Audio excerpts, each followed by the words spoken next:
I was promised free food or whatever the case may be. So I'll get through it as quickly as possible, but at the same time I want to be as informative as possible because I want you guys to see the same vision that I saw about 6, almost 7 years ago now. So I've been working at USANA, like Liza said, for about 6, almost 7 years. And when I first got involved, there's nothing too special about me. It was just an average story. I like sharing it though because a lot of people need to know like where you came from prior to this. People think I had a marketing background or something like that. That's totally not the case. I went to UC San Diego. I majored in math and economics. So marketing or business was not in my immediate future. And when I was still in school, I moved back to Los Angeles to look for work. How many of you guys ever heard the path, go to school, get a degree, and get a good job? Okay, so that's the path that we know, and that's the path that we promote to everybody. And we'll talk about that a little bit more in training today. But I mean, so it wasn't like I made a mistake. You know what I mean? I was doing what I was told, and I was doing what I felt was right at the time. And I did all of those things. But when I finally got my job, I felt that there were some challenges there. First off, if you guys know school teachers, don't make the income that I feel like they deserve. And when I became a school teacher, I thought, man, I'm not making ends meet. I had a bunch of student loans, I had credit card debt, and I thought if I continue down this path, I'm just going to live a life in debt, right? Started doing some math, started crunching interest, and I thought I'm just never going to pay off these loans. I'll never be able to become a homeowner. I'll never be able to live debt-free, right? Take vacations 3, 4, 5 times a year. I won't be able to live that kind of lifestyle. And I also had some other goals too, like I wanted to take care of my family. Anybody ever make promises like that? Like I'm going to retire my mom type thing? And I would tell my mother that, I'm going to retire you one day, but can I borrow 20 bucks for gas, you know? So I kind of felt like I wasn't making the progress that I wanted. And it's not like there wasn't, like I was frustrated, I had just started working. But at the same time though, I started talking to teachers around me. And most of the teachers around me were making roughly around the same that I was making. And that's when I thought, okay, you know what, I need to find another career. I can always come back to teaching, because that's my passion. But I need to find something else for now to start building up my life. Okay, this is at 23 years old. So I got into accounting for Toyota Financial. And when I worked at Toyota, it was a much better job, corporate environment, but I fell into that same problem once again, making about $50,000 to $60,000 a year before taxes. And I thought, man, it's just, I started really crunching the numbers, and I thought, to live a good life, at least in Southern California, you can't do it off of $50,000 or $60,000 a year before taxes. How many of you guys agree with that? Okay. All right, now what's a good income to make in the parlance of our time now? Is it safe to say that a 6-figure income is probably enough to live a decent lifestyle where you could actually save for retirement, you know what I mean, pay off debt, actually own your home, and live comfortably like that? Because for me, I always thought, like, I don't really care about being rich, like being, you know, having like gold teeth and all this crazy stuff, but like, I really want to just live a good life. I mean, that's it. You know, I want to be a homeowner, I want to have those things. So what happened was I was pushing forward on my job at Toyota, but I didn't see that future possible.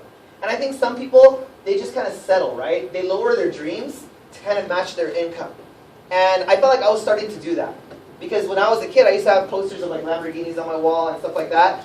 And when I got older, I put a Honda Civic up. Because I was like, that's more realistic, you know, like a souped up Honda Civic. And then when I got to college, I took the Honda Civic down and I put up like Carmen Electra or something. You know what I mean? Because I just felt like, well, I could dream at least, you know? But the whole point was that I started bringing my dreams down a lot to really match my income. And I felt like that's not the way it should be. You know what I mean? If anything, I should probably raise my income to meet my dreams where I want them, to live the life that I want to live. And I think that's what everybody should try to do, at the very least. But sometimes we don't have an opportunity, right? We don't really know what to do to accomplish those things. So for me, I said, you know what, I'm going to get out of accounting because it's not there. It's not happening here.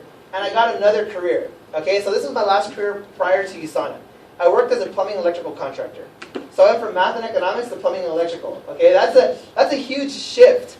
And some people say that has nothing to do with your background or your educational background. How many of you guys know somebody who has a job that has nothing to do with their major? You guys have people like that? All right. And that happens often in our country, right? Or often in life. And I felt like, you know what? But this is paying more, and I'm going to do this, even though this is not what I like doing. I didn't like getting my hands dirty every day. I didn't like being in 140-degree attics and crawl spaces underneath homes. I didn't like coming back dirty with dirt in my fingernails. I didn't like being in an office during the times that I was I just didn't like it. And putting in about 73 hours a week, I mean, I hated it. Like, no joke. But I felt like this is what I have to do to get ahead in my life. And I'll do whatever it takes. So it's not like I was a lazy person. And I know some of you guys know people like that, right? Who just say like, I want all of this. It's like, well, go get a job. Nah. You know, and it's like, it wasn't like I was like that. I really wanted to work. But after putting in 73 hours a week for almost an entire year, that's when I realized, you know what? It has nothing to do with how many hours you work. Okay? And I started thinking, wait a minute, let me evaluate life really quick. I drive on the freeway and I would see like, I'd see Ferraris, right? I'd see like $100,000 Mercedes. And I wonder, what the heck do those guys do? Have you guys ever wondered that before? You know what I mean? Or you're driving by a nice neighborhood and you see these homes and you're like, wait a minute, people buy this stuff? Like, who buys these homes? Like, somebody's doing something that I'm not doing. Because I didn't believe that it had anything to do with my nationality, my background, or my ambition level. I felt like I was just working hard at the wrong thing. So that's what I started to look at. And I started to inquire and really dig deep into what do successful people do in this country. And I'll give you guys a secret, okay? It's very simple. The secret of the wealthy in America is that successful people don't work for somebody else. Successful people will find a way to own their own business. How many of you guys agree with that? That they'll work for themselves. They'll become entrepreneurs. They'll be business owners. Business owners make more income, pay less taxes, work their own schedule. I thought, man, that's the kind of life that I want to be. Now why doesn't everybody become a business owner if that's what it takes? Well, first of all, there's no guarantee in business, right? Over 90% of all small businesses will fail within the first 5 years. So there's a risk factor where people want what? Security, right? I just want to go work for somebody else and they'll pay me enough so that I don't quit, and I'll work hard enough so that I don't get fired. And people want that type of security.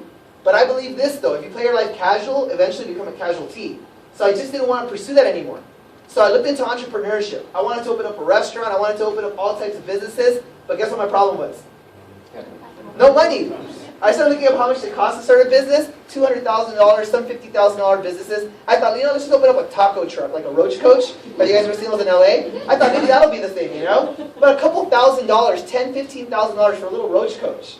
Okay, and I thought to myself, man, I don't even have that kind of money. So a good friend of mine gave me a call and told me about USANA.